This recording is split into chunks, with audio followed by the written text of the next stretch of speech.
Hello friends, welcome to our KVS PRT science syllabus. दोस्तों, आज के इस वीडियो में हम लोग डिस्कस करने वाले हैं अपने फिजिक्स का पार्ट जो है force and law of motion, जिसमें हम पार्ट नंबर सेकंड पढ़ेंगे। ठीक है, तो इस वीडियो में, इसके पहले वीडियो में मैं आपको बता दूं कि इसके पहले सिलेबस से लेके, यानी एक वीडियो में मैंने पूरा आपके साइंस का सिलेबस डिस्कस किया था। तो अगर आपने नहीं देखा है तो आप जाके देखो। मैंने उस सिलेबस में आपको बुक्स के बारे में बताया था कि क्या बुक्स हमें पढ़नी है, कहाँ से हमें क्वेश्चंस पढ़ने हैं और किस तरह के क्वेश्चंस आते हैं। ये सब हमने डिस्कस किया था और किस टॉपिक को किस बुक से आप कवर कर सकते हो। एंड इसके बाद हमने जो एक वीडियो बनाई है, और इसके बाद जो एक वीडियो बनाई थी उसको हमने बनाया था मोशन के ऊपर, ध्यान दीजिएगा, मोशन के ऊपर। एंड फिर हमारी वीडियो फिर मोशन के ही ऊपर थी, एंड तीसरी वाली वीडियो भी हमारी कुल मोशन के ऊपर थी। और ये हमारी सबसे पहले वीडियो थी साइंस की, यानी कि इसके पहले हमने 4 वीडियो कवर किया है। एंड अगर मैं इस पार्ट की बात करूं कि force and law of motion की बात करूं, तो इसके पहले जैसा कि आप लोग देख पा रहे हो, ये पार्ट नंबर फर्स्ट है। It means that part number second है। It means that part number first आपका इसके पहले बन चुका है। उसको भी आप जाके देखिए, जरूर से जरूर देखिए। आपको आई बटन पे ऊपर, यानी इस वीडियो के ऊपर ऐसे क्लिक करोगे तो वहां पे ऊपर आई बटन पे या डिस्क्रिप्शन बॉक्स में प्लेलिस्ट मिलेगी, वहां पे आप जाके देख सकते हो। ठीक है, तो स्टार्ट करते हैं हम अपना सेशन। जैसा कि हम सब जानते हैं कि हमारा सिलेबस क्या क्या है, मैं बार बार आप सबको दिखाता हूं कि सिलेबस के अकॉर्डिंग ही हमें चलना है। जैसा कि आप लोग देख पा रहे होगे, तो यहाँ पे सिलेबस जो है वो आप देख पा रहे होगे। तो हम आज पढ़ रहे हैं फोर्स और मोशन से रिलेटेड। इनर्शिया कल हमने कंफर्म किया था। आज हम पढ़ेंगे मोमेंटम के बारे में और पढ़ेंगे force and acceleration, action and reaction forces, इसके बारे में हम लोग कल पढ़ेंगे।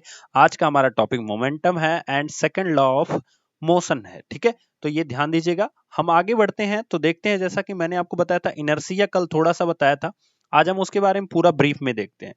लिखा गया है, as we know that all object resist a change, मतलब किसी भी बदलाव का विरोध करते हैं। जितनी भी वस्तुएं होती हैं, ठीक है, जितनी भी वस्तुएं होती हैं वो क्या करती हैं, बदलाव का मतलब जो चेंज होता है उसकी अपोजिट में रहती हैं इन देयर स्टेट ऑफ मोशन। ठीक है, चाहे उनका जो गति करने की जो भी गति के होती है उसमें बदलाव के लिए विरोध करती हैं। ध्यान दीजिएगा, in qualitative way the tendency of undisturbed objects to stay at rest और to keep moving with the same velocity is called inertia. अब देखो, जो ये विरोध होता है, जैसे मान लो कोई एक बस है, ठीक है, कोई एक बस है जो क्या कर रही है, जो चल रही है। ठीक है, अब ये बस जब चल रही है तो ये क्या कर रही है, ये चलती जा रही है, लेकिन जब इस पे ब्रेक लगाया जाता है दोस्तों, ठीक है, ब्रेक को प्रेस किया जाता है तो ये रुकती है। इसका मतलब ये जो ब्रेक होता है ये इसको रोकने का कोशिश करता है, लेकिन ये जो गति है ना, ये चलना ही चाहती है। फिर भी देखो, ब्रेक लगाते लगाते कुछ ना कुछ दूर आगे आ जाती है। तो ये जो गति है ये चलना ही चाहती है। फोकस ऑन दैट वर्ड, कि ये चलना ही चाहती है। इसी गुण को हम क्या कहते हैं, इनर्शिया कहते हैं। अब जैसे कोई वस्तु रखी है, अगर यही बस हो है जो चल रही थी और उसको हम ब्रेक लगा रहे थे। अब अगर यही बस है जो क्या है, खड़ी है, क्या है, खड़ी है सिर्फ। तो जब ये खड़ी है तो इसको जब हम स्टार्ट करेंगे ना, तो ये स्टार्ट होने में भी वक्त लगता है। जैसे ऊपर आपके घरों में पंखा होगा, पंखा जब बटन खोलते हो तो क्या स्टार्ट हो जाता है, तुरंत नहीं उतनी स्पीड में चलता, धीरे धीरे धीरे धीरे चलना शुरू करता। इट मींस दैट कि वो पंखा चाहता नहीं है चले, लेकिन वो उसको जबरदस्ती चलना पड़ता है। तो जो नहीं चाहता है, ध्यान देना, वो जो फीलिंग होती है ना, जैसे आप लोग खुद कभी कभी क्या करते हो कि सोचते हो ना पढ़ें, तो वही जो ना पढ़ने वाली फीलिंग होती है उसी को क्या कहते हैं, जड़त्व कहा जाता है, इनर्शिया कहा जाता है। ठीक है, जिसके कारण आपके अंदर जो भी गति हो रही, या आप जो भी जिस भी स्थिति में हो, उस स्थिति से आप निकलना नहीं चाहते हो, वही होता है जड़त्व। और उस स्थिति का जब विरोध किया जाता है, माइंड इस चीज को बहुत ध्यान से सुनिएगा, जब उस स्थिति का विरोध किया जाता है तो हमें कहीं ना कहीं बल का प्रयोग करना होता है। चाहे आप बस को रोक रहे हो तो भी आपको ब्रेक लगाना पड़ेगा, और या तो आप बस को अगर खड़ी है उसको स्टार्ट कर रहे हो तो भी आपको वहां पे बल लगाना पड़ेगा उसको चलाने के लिए, मोशन में लाने के लिए। यानी दोनों परिस्थितियों में हमें किसका यूज करना होता है, बल का यूज करना होता है। अब सबसे बड़ी बात क्या आती है, इसी बल के यूज के कारण होता क्या है कि जो हमने फर्स्ट लॉ ऑफ मोशन पढ़ा था, बिल्कुल समझते रहिएगा, ध्यान से कनेक्ट मैं करा रहा हूं। फर्स्ट लॉ ऑफ मोशन पढ़ा था, उसमें यही पढ़ा था कि अगर कोई ऑब्जेक्ट है वो रेस्ट में है, या वो मोशन में है, तो वो उसी स्थिति में तब तक रहेगा जब तक उस पर हम क्या नहीं अप्लाई करेंगे, बल नहीं अप्लाई करेंगे। क्लियर हुआ? तो देखो मैंने दो स्थिति बताई थी, एक बताया था या तो वो रेस्ट में रहेगा या वो मोशन करेगा, दो हमने पोजीशन बताया था आपको। अब अगर रेस्ट में है तो उसको हमें चलाने के लिए क्या करना पड़ेगा, फोर्स अप्लाई करनी पड़ेगी। तो जब ये फोर्स मैं अप्लाई करूंगा और एक मान लो एक द्रव्यमान है जो यम का है, ठीक है, मान लो एक गोला है, एक पिंड है जो यम द्रव्यमान का है, अब ये चुपचाप पड़ा हुआ है। जैसे ही हम इसको चाहेंगे कि ये चले तो इस पे हमें क्या करना पड़ेगा, फोर्स अप्लाई करना पड़ेगा। जब हम फोर्स अप्लाई करेंगे तो इसकी कुछ वेलोसिटी भी आएगी, बिल्कुल ध्यान से समझना, इसकी कुछ वेलोसिटी भी आएगी और इसी अब ये वेलोसिटी जब आएगी तो ये जो गोला है, ये चलना शुरू करेगा। तो क्या इसका द्रव्यमान छूट जाएगा? नहीं, ये द्रव्यमान को साथ लेकर के अपनी वेलोसिटी के साथ ये चलना शुरू करेगा और इसी प्रोसेस को मोमेंटम कहा जाता है, जिसे P से रिप्रेजेंट करते हैं। क्लियर? अभी हम आगे पढ़ेंगे, यहाँ पे मैंने आपको समझाया, कनेक्ट कराने की कोशिश की है, ध्यान से समझिएगा, ठीक है। आगे देखते हैं, तो हमारे सामने आगे दिया गया, लिखा क्या गया है, आप जैसा कि पढ़ पा रहे हो, अब मैं फिर से क्लियर कर रहा हूं। As we note that all object register change in their state of motion, जो भी उनकी गति की स्थिति होती है वो उसमें बदलाव का क्या करते हैं, विरोध करते हैं।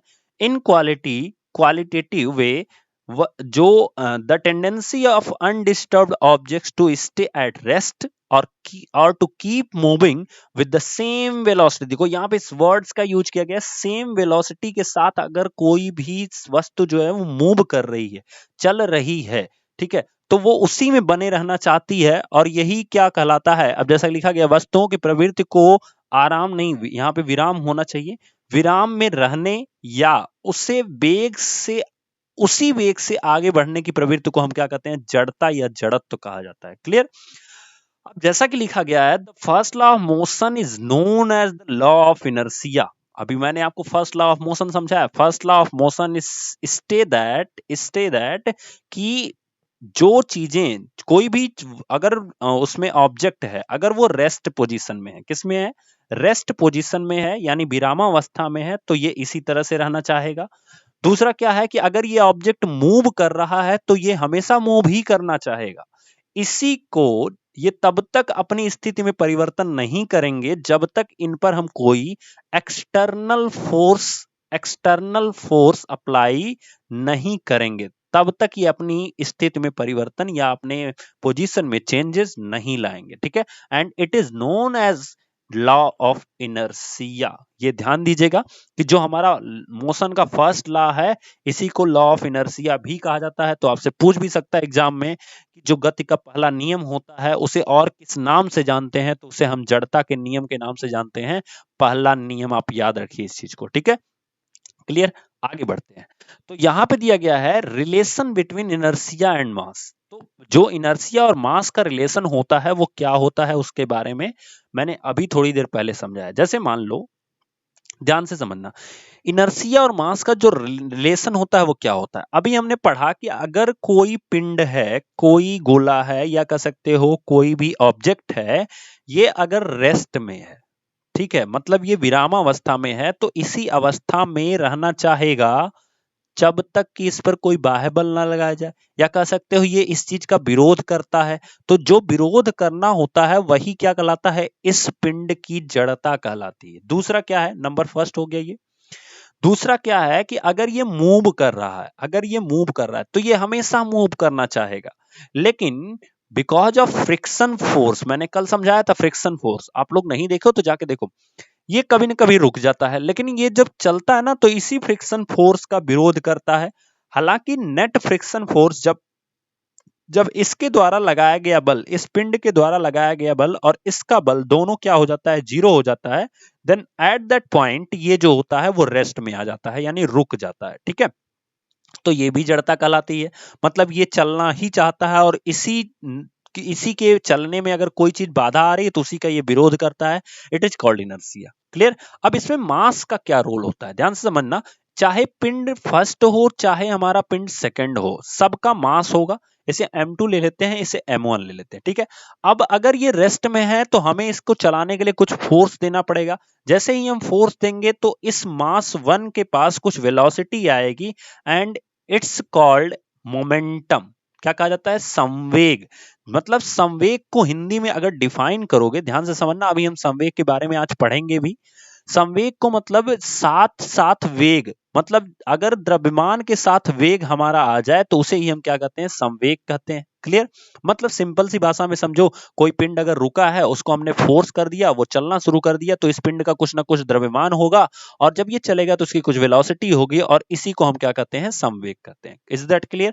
आगे देखते हैं इनर्शिया और मास का रिलेशन क्या दिया गया है। तो लिखा गया जड़ता एक वस्तु की प्राकृतिक प्रवृत्ति होती है, जैसा कि मैंने आपको समझाया, जो अपनी गति की स्थिति या बाकी हिस्सों में परिवर्तन करने का विरोध करती है।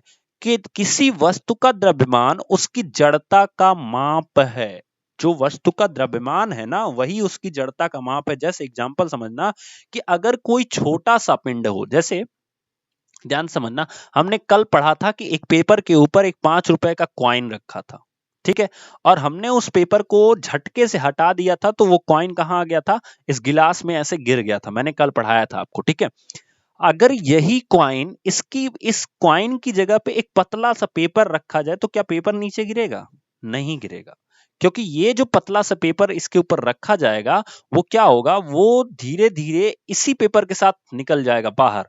इसका मतलब अगर कॉइन यहाँ पे ज्यादा वजन होता तभी ये गिरा है। कॉइन क्या था? ज्यादा वजन था, इसलिए गिरा है। और ये पेपर जो हम दोबारा इस पे रखेंगे वो हल्का होगा, इसलिए वो पेपर क्या हो जाएगा? ऊपर वाले पेपर के साथ निकल जाता है।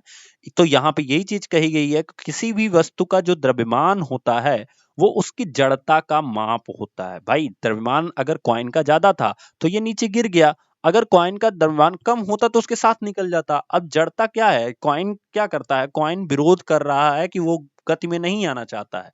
तो जिसका द्रव्यमान ज्यादा होगा वो गति में नहीं आएगा इतनी आसानी से, ठीक है। इसलिए कहा गया है कि जड़ता का जो माप होती है वो क्या होती है? द्रव्यमान के ऊपर डिपेंड करती है। As example 5 rupee coin versus 1 rupee coin. अब अगर आप देखो, एक गिलास है आपके सामने, एक बीकर है आपके सामने, इस पे एक पतला सा पेपर रखा हुआ है और इस पेपर के ऊपर आप 5 रुपए का कॉइन रख देते हो, तो 5 रुपए का कॉइन काफी वजन होता है। अब जैसे ही ये पेपर को आप फोर्स करोगे, ठीक है, तो ये पेपर क्या होगा? ऐसे गिर जाएगा इधर आके और ये 5 रुपए का कॉइन इसके अंदर आ जाएगा, ठीक है। लेकिन अगर इसी के ऊपर 1 रुपए का कॉइन रखा जाए, इस 5 को हटा करके, तो यहाँ पे ये हो सकता है कि ये कॉइन इस पेपर के साथ ही बाहर चला जाए, ठीक है। तो यही चीज लिखी गई है कि किसी भी वस्तु का जो द्रव्यमान होता है वो उसकी जड़ता की माप होती है। नोट डाल के लिख लो कि किसी भी जड़ता की अगर बात की जाएगी तो उस वस्तु के द्रव्यमान की बात जरूर की जाएगी। ये चीज नोट होना चाहिए, वस्तु के द्रव्यमान की बात जरूर की जाएगी, ठीक है। Is that clear? नेक्स्ट देखते हैं। तो दिया गया football versus stone with the same size. अब जैसे मान लो कि आपके पास एक फुटबॉल है, ठीक है, एक क्या है? फुटबॉल है, और एक उसी साइज का क्या है? पत्थर है, काफी रिजिड पत्थर है। तो आप किसी को जब फुटबॉल को चोट करते हो ना, मतलब आप इसको फोर्स देते हो, तो इसका जो मोशन होता है प्लस इसकी वेलोसिटी होती है वो काफी तेजी से होगी। लेकिन उतने ही फोर्स से, एग्जैक्ट इतने ही फोर्स से अगर आप इसको फोर्स करोगे तो हो सकता है ये द्रव्यमान ना हिले, यानी ये पिंड ना हिले। तो जब ये पिंड नहीं हिलेगा इसका मतलब इसकी जड़ता अभी भी बनी हुई है। और वो किसके कारण बनी हुई है? भाई फोर्स तो हमने इतना इसको भी दिया, फोर्स वही फोर्स इतना इसको भी दिया, लेकिन इसकी स्थिति अभी भी यही है। वो क्यों है? बिकॉज ऑफ इट्स मास, कि उसके मास के कारण किसी भी पिंड का जो जड़ता होती है वो उसके मास के ऊपर डिपेंड करती है, यानी उसके द्रव्यमान के ऊपर डिपेंड करती है। नेक्स्ट कुछ क्वेश्चंस दिए गए हैं हमारे सामने जिनको हम लोग देखते हैं। दिया गया है which of the following has more inertia. इनमें से किसके पास ज्यादा जड़ता है या जड़त्व है, कह सकते हो, ठीक है। The rubber ball and a stone of the same size. अब देखो, एक रबर बॉल की बात कर रहा है और एक स्टोन की बात कर रहा है। तो अभी हमने बताया कि जो जड़त्व होता है डिपेंड ऑन मास, तो मास किसका ज्यादा होगा? मास इसका ज्यादा होगा, और इसका मास क्या होगा? इसका मास क्या हो जाएगा? कम हो जाएगा। इसलिए जो जड़ता होगी वो स्टोन के पास ज्यादा होगी। अगला दिया गया है बी बी में क्या लिखा गया है, a bicycle and a train, तो भाई ट्रेन का मास ज्यादा होगा, इसलिए हमारा आंसर क्या हो जाएगा, ट्रेन हो जाएगा। अ 5 rupee coin and a 1 rupee coin, तो इसका एग्जांपल तो अभी मैंने दे भी दिया कि 5 रुपए का कॉइन का जो मास होता है वो काफी ज्यादा होता है, and mass depend it's inertia, ठीक है, जो sorry inertia depend its mass, depend on its mass, तो ये ध्यान रखना कि जिसका मास ज्यादा हो जाएगा उसकी इनर्सिया भी क्या हो जाएगी, ज्यादा हो जाएगी, या उसके ऊपर इनर्सिया का ज्यादा प्रभाव पड़ना शुरू हो जाएगा, ठीक है। नेक्स्ट क्वेश्चन दिया गया है, नीचे दिए गए उदाहरणों में गेंद का वेग कितनी बार बदलता है, जानने का प्रयास करें। In English, in the following examples, try to identify the number of times the velocity of the ball changes, कितनी बार जो वेलोसिटी है गेंद की, ठीक है, वो बदलती है। तो कहानी क्या लिखी है, पढ़ते हैं। अ फुटबॉल प्लेयर किक्स अ फुटबॉल, तो जब ये फुटबॉल को किक क्या करेगा, किक करेगा, उस समय एक बार बदलेगी, clear. To another player of his team who kicks the football towards, ठीक है, तो फिर यहां पे जब फुटबॉल को किक किया जाएगा तो फिर इसकी वेलोसिटी क्या होगी, चेंज होगी। The kicks towards the goal, the goal keeper of the opposite team collect the football, यहां भी फिर फुटबॉल की जो वेलोसिटी हो जाएगी वो क्या हो जाएगी, जीरो हो जाएगी, जैसे वो कलेक्ट कर लेगा, ठीक है।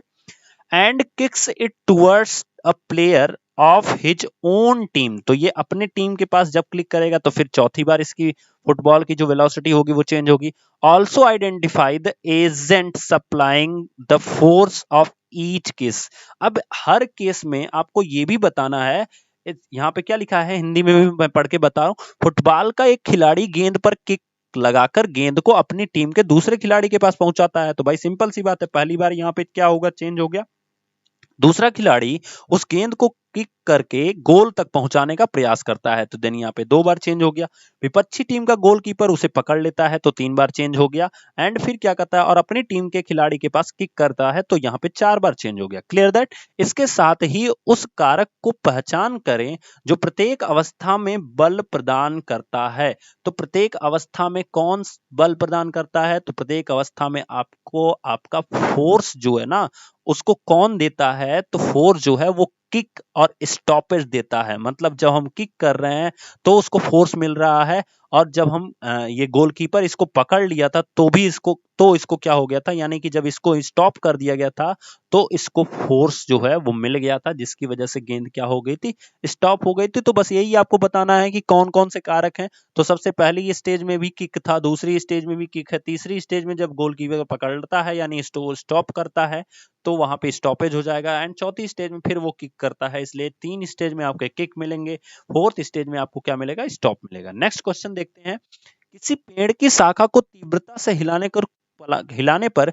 कुछ पत्तियां झड़ जाती हैं, क्यों, ध्यान से समझना, इनर्सिया, बिकॉज ऑफ इनर्सिया, देखो कितना अच्छा सवाल है, द मोस्ट इंपॉर्टेंट क्वेश्चन, कि जड़ता, देखो कितनी अच्छी चीज लिखा है, जिस पत्ती की जड़ता अधिक नहीं होगी, यानी जिस पत्ती की पकड़ मजबूत नहीं होगी वो क्या हो जाती है, वो झड़ जाती है, नीचे आ जाती है। इसीलिए ध्यान देना कि ऐसा क्वेश्चन दे करके आपसे पूछ भी सकता है कि इसका क्या रीजन हो सकता है, तो आप लोग सोचते रह जाओगे, क्योंकि हिंदी पढ़े हो ना, हिंदी में बड़ा मजा आता है हिंदी पढ़ते पढ़ते। पेड़ की पत्ती गिर रही है, अपादान कारक, है ना। आगे देखते हैं, जब कोई गतिशील बस अचानक रुकती है तो आप आगे की ओर झुक जाते हैं, और विरामावस्था से गतिशील होती है तो आप पीछे की ओर चले जाते हैं, क्यों, ध्यान से समझना। 2 कंडीशन है, नंबर फर्स्ट कि जब वो बस स्टॉप हो रही है तो हम कहां जा रहे हैं, हम आगे जा रहे हैं, ठीक है, आगे जा रहे हैं, यानी हम क्या कर रहे हैं, मूविंग फॉरवर्ड, यानी कि आगे की डायरेक्शन में हम फॉरवर्ड कर जा रहे हैं, ठीक है। बट जब बस क्या करती है, बस जब स्टार्ट होती है, फिर से स्टार्ट होती है, तो हम कहां जाते हैं, हम पीछे की ओर जाते हैं, ध्यान से समझना, क्यों, स्टॉप वाली कंडीशन में बस जहां है वहीं रुकना चाहती है, क्या कर रही है, जहां है वहीं रुकना चाहती है, और इसी चीज के वजह से बस का जो ब्रेक होता है वो पीछे की तरफ काम करता है। सो हमें बस के बैलेंस को बनाने की वजह से हमें क्या करना पड़ता है, आगे झुकना पड़ता है, ऑब्वियस सी बात है, ठीक है। उसके बाद देखो ये रेस्ट में, अगर मान जानते हो, अगर ये दोनों एक ही डायरेक्शन में होने लगे तो ये एक ही तरफ बस पलट सकती है, इसलिए ध्यान देना है। और जब स्टार्ट करती है तो बस कहाँ चलती है, बस आगे की तरफ चलती है, तो भाई ये आगे की तरफ बल लगाती है, ठीक है, और हमको क्या करती है, पीछे की तरफ ढकेलती है, जिससे इसका बैलेंस क्या हो, बना रहे, क्लियर। आगे देखते हैं, तो गति का दूसरा नियम क्या होता है, तो बहुत सिंपल सी भाषा में आप समझ लो, the rate of change of momentum, momentum का जो चेंज ऑफ रेट होता है of an object is proportional to applied unbalanced force in the direction of force. अभी मैंने आपको थोड़ी देर पहले समझाया कि हम मोमेंटम पैदा कहां से करते हैं। कोई भी चीज है, कोई भी पिंड है, ठीक है, ये अगर रेस्ट में है, फिर से समझो, बहुत ध्यान से समझना, ठीक है, इस पे हमने फोर्स डाला, क्या डाला, फोर्स डाला, बल डाला, ये पिंड का कुछ मास होगा तो m1 ले लिया। जैसे ही हम इस पे फोर्स किए, ये पिंड क्या हो गया, गतिशील अवस्था में आ गया, यानी ये अपने मास के साथ कुछ ना कुछ वेलोसिटी को लाया, और इसी को मैंने बताया था क्या कहा जाता है, मोमेंटम कहा जाता है। बट ये पैदा कब हुआ, ये मोमेंटम पैदा कब हुआ, तो ये पैदा हुआ बिकॉज ऑफ फोर्स। तो यहां पे वही लिखा गया है कि किसी वस्तु के संवेग के परिवर्तन की दर, अब ध्यान से समझना, संवेग परिवर्तन की दर क्या होती है।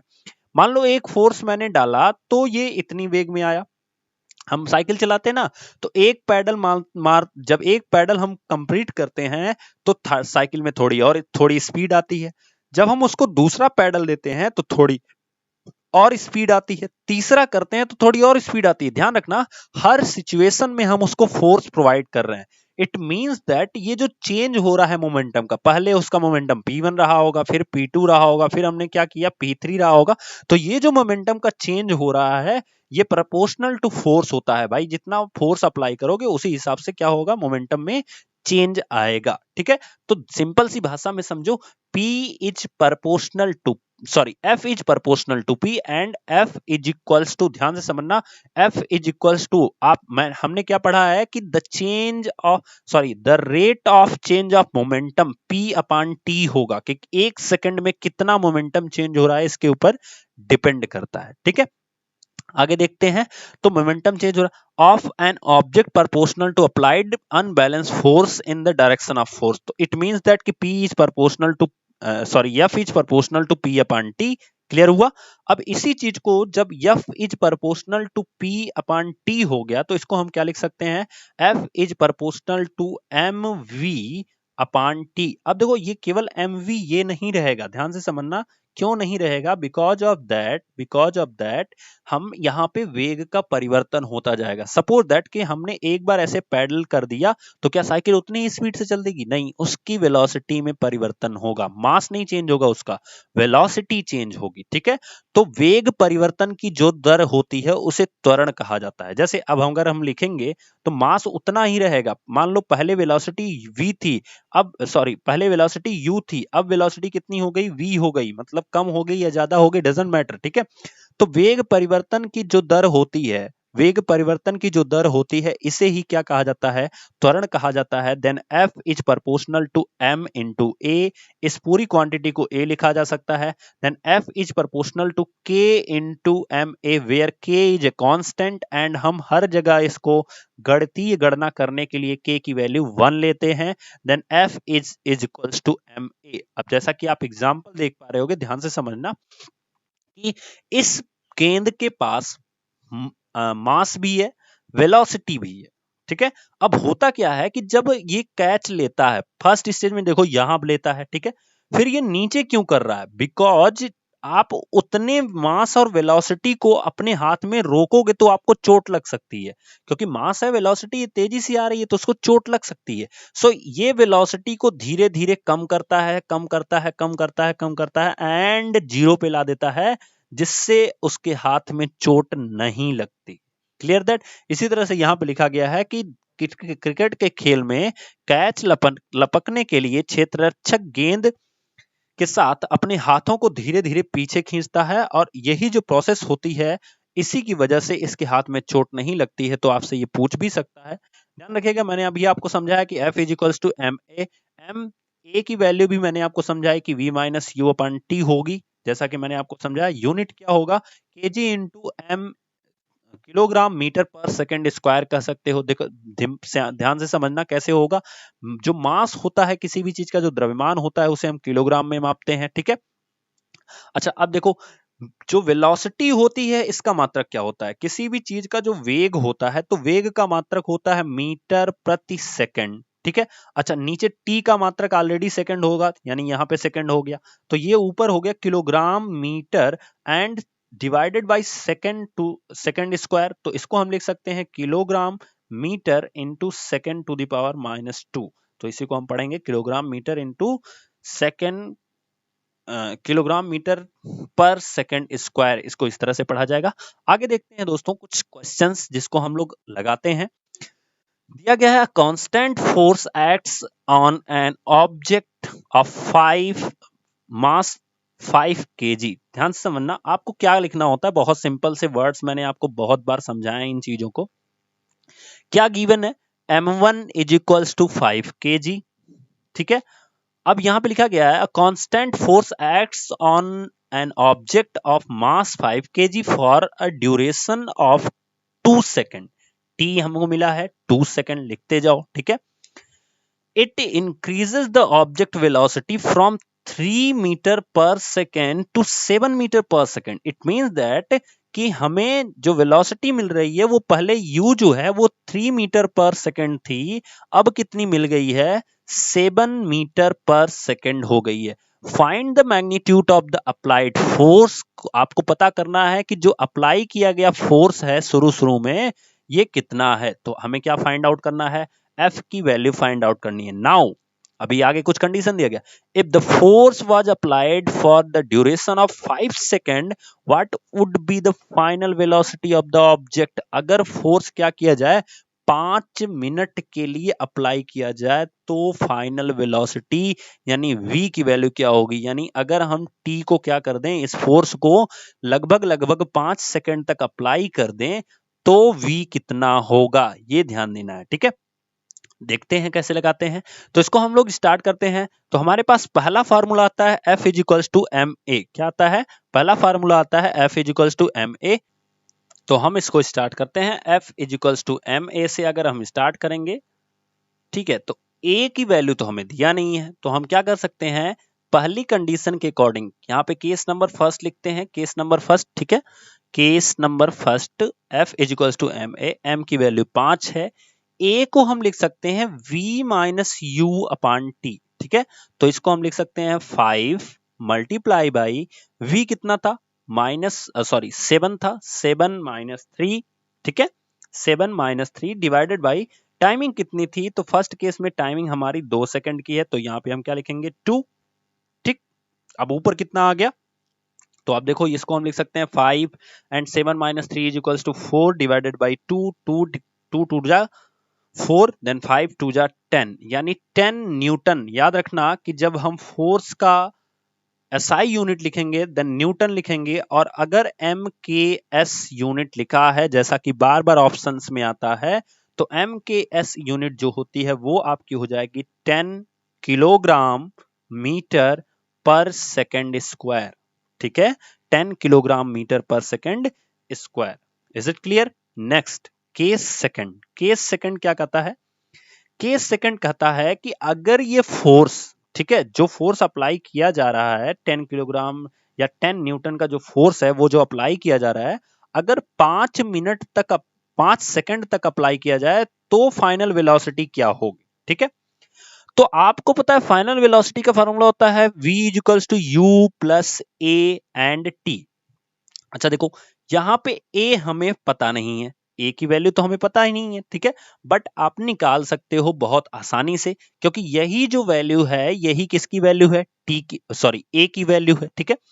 भाई सिंपल सी बात है, a के ही जगह पे हमने v minus U upon T लिखा है, ठीक है, लेकिन हमें फाइनल वेलोसिटी यहां पता नहीं है, तो हम क्या लिख सकते हैं, v is equals to u plus, चूंकि f is equals to M a होता है, तो यहां से आप a इज इक्वल्स टू लिख सकते हो f अपान यम, क्लियर। तो f इसको लिख सकते हैं f upon m multiply by T.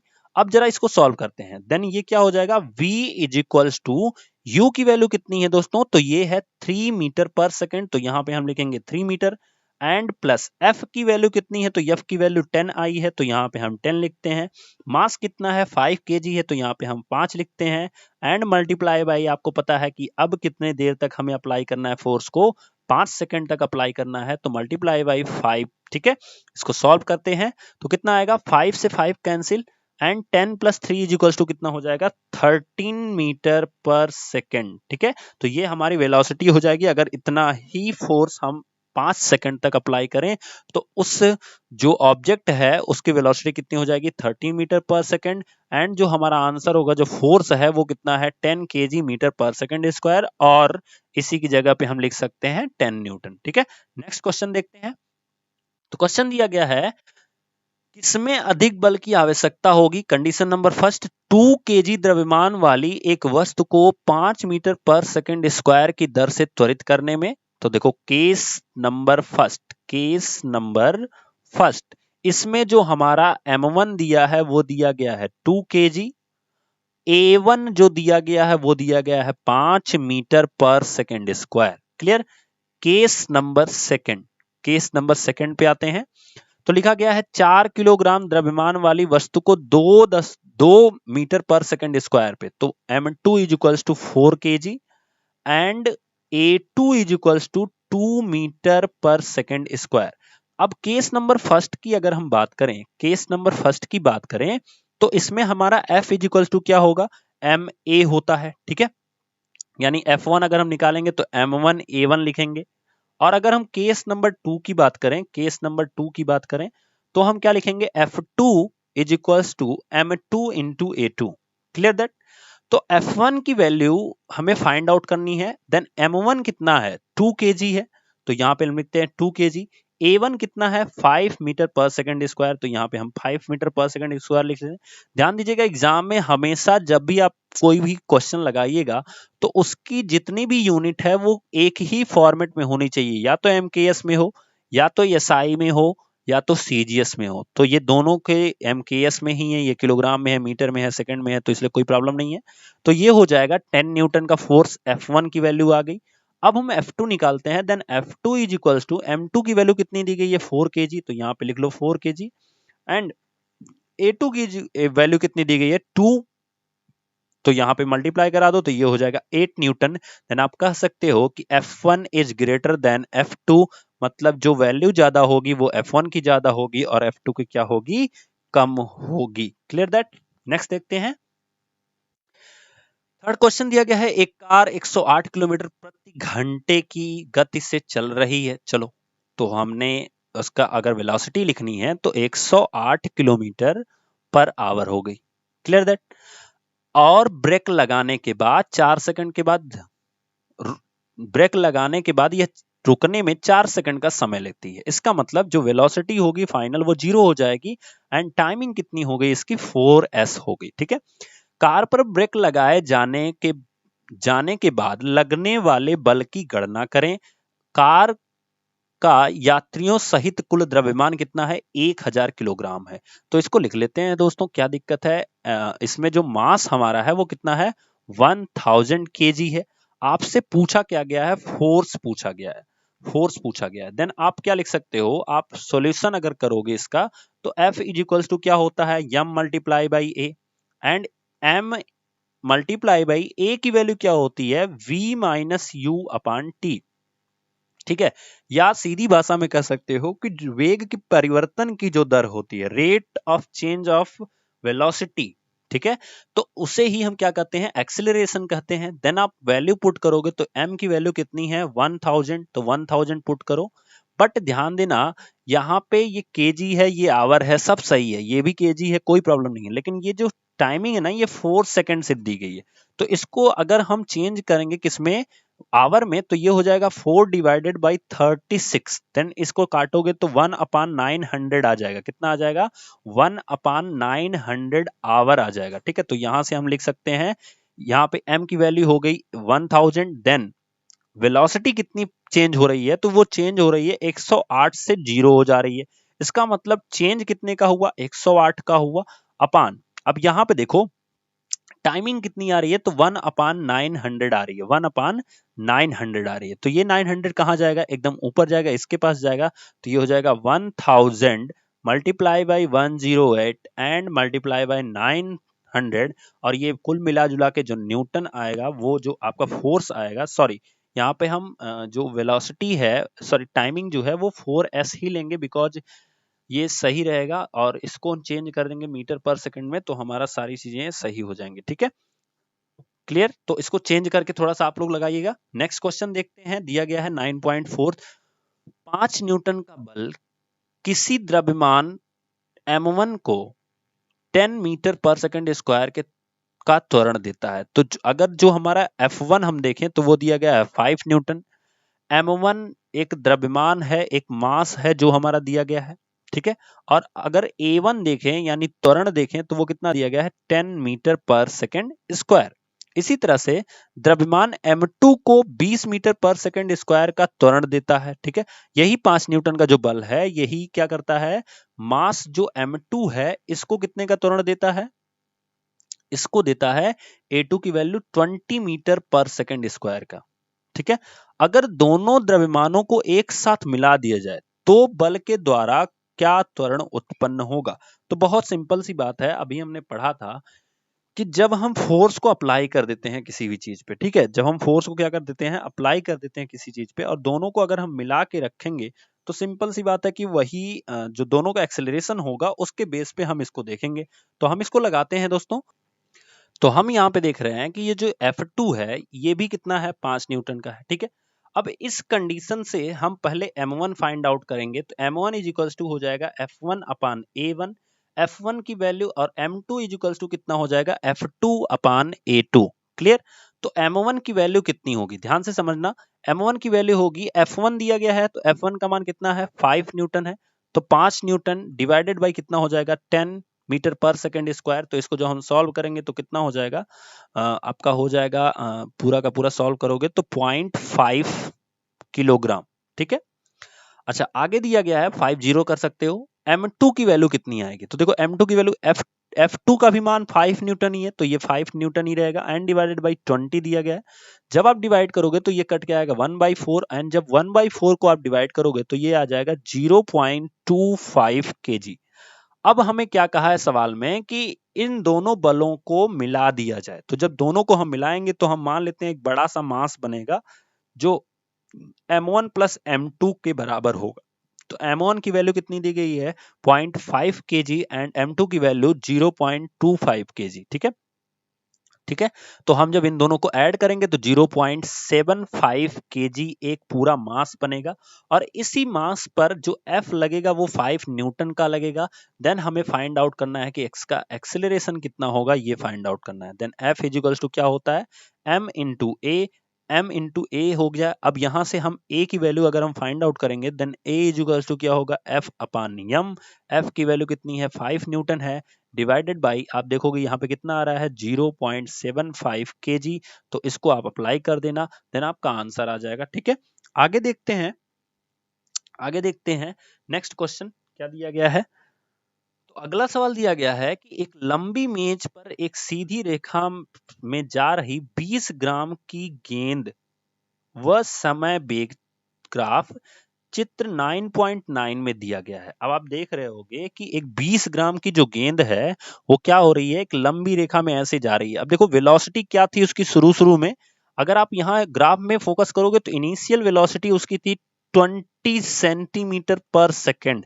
याद रखना क्यों मैं सेंटीमीटर लिख रहा हूं, बिकॉज यहाँ पे खुद लिखा गया है, अगर आप देखोगे ध्यान से तो यहाँ पे खुद लिखा गया है। ठीक है, यहाँ पे लिखा गया है कि वेलोसिटी जो है वो सेंटीमीटर पर सेकेंड में है, तो वेलोसिटी हमारी इतनी हो गई। अच्छा लास्ट में देखो यहाँ पे 10 सेकंड के बाद जो वेलोसिटी होगी वो जीरो हो जा रही है, वो अगर यहाँ पे फोकस करोगे तो जीरो हो जा रही है। ठीक है, तो इसलिए जो इन लास्ट वेलोसिटी हो रही है वो कितनी हो जा रही है, जीरो हो जा रही है। टाइमिंग टोटल कितना लग रहा है 10 सेकंड का लग रहा है। ठीक है, अब सामने क्या दिया है, गेंद को विरामावस्था में लाने के लिए मेज द्वारा कितना बल लगेगा। तो गेंद को अगर विरामावस्था में लाना है यानी उसकी वेलोसिटी को क्या करना है, कम कर देना है, तो गेंद मेज द्वारा उस पर कितना बल लगाया जाएगा ये ध्यान देना है। ठीक है, तो सबसे पहली चीज आपको पता है force is equals to m into a, और m की वैल्यू कितनी है 20 ग्राम है, सीजीएस में सब कुछ है यानी m इज इक्वल्स टू 20 ग्राम। तो देखो ध्यान से यहाँ पे ग्राम में है, यहाँ सेंटीमीटर में, यहाँ सेकंड में है, तो सीजीएस हो गया, c मतलब सेंटीमीटर, g मतलब ग्राम और s मतलब सेकंड, तो कोई प्रॉब्लम नहीं है, सब कुछ सेम है, सॉल्व करना है सिर्फ।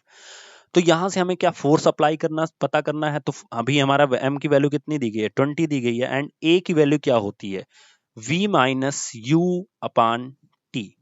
और इसको सीधी भाषा में कह सकते हो कि इन दोनों वेगों का अंतर आपसे पूछा जाता है, देन इसको लिख सकते हो 20, और इन दोनों वेगों का जो अंतर आ रहा है वो भी 20 ही है। और टाइमिंग हमारी कितनी दी गई है, 10 सेकंड दी गई है, डिवाइडेड बाई 10 कर लो और ये कट जाएगा, तो 20 दूना कितना हो जाएगा, 40। लेकिन ध्यान देना कि सीजीएस में जो बल का मात्रक होता है उसे हम डाइन कहते हैं। क्या कहते हैं, डाइन कहते हैं, ये ध्यान देना। या अगर आपको ये नहीं समझ में आ रहा है तो आप सीधा सीधा लिख सकते हो 40 ग्राम सेंटीमीटर पर सेकंड स्क्वायर। आपका आंसर क्या होगा, 40 ग्राम सेंटीमीटर पर सेकंड स्क्वायर। Clear that. आगे देखते हैं।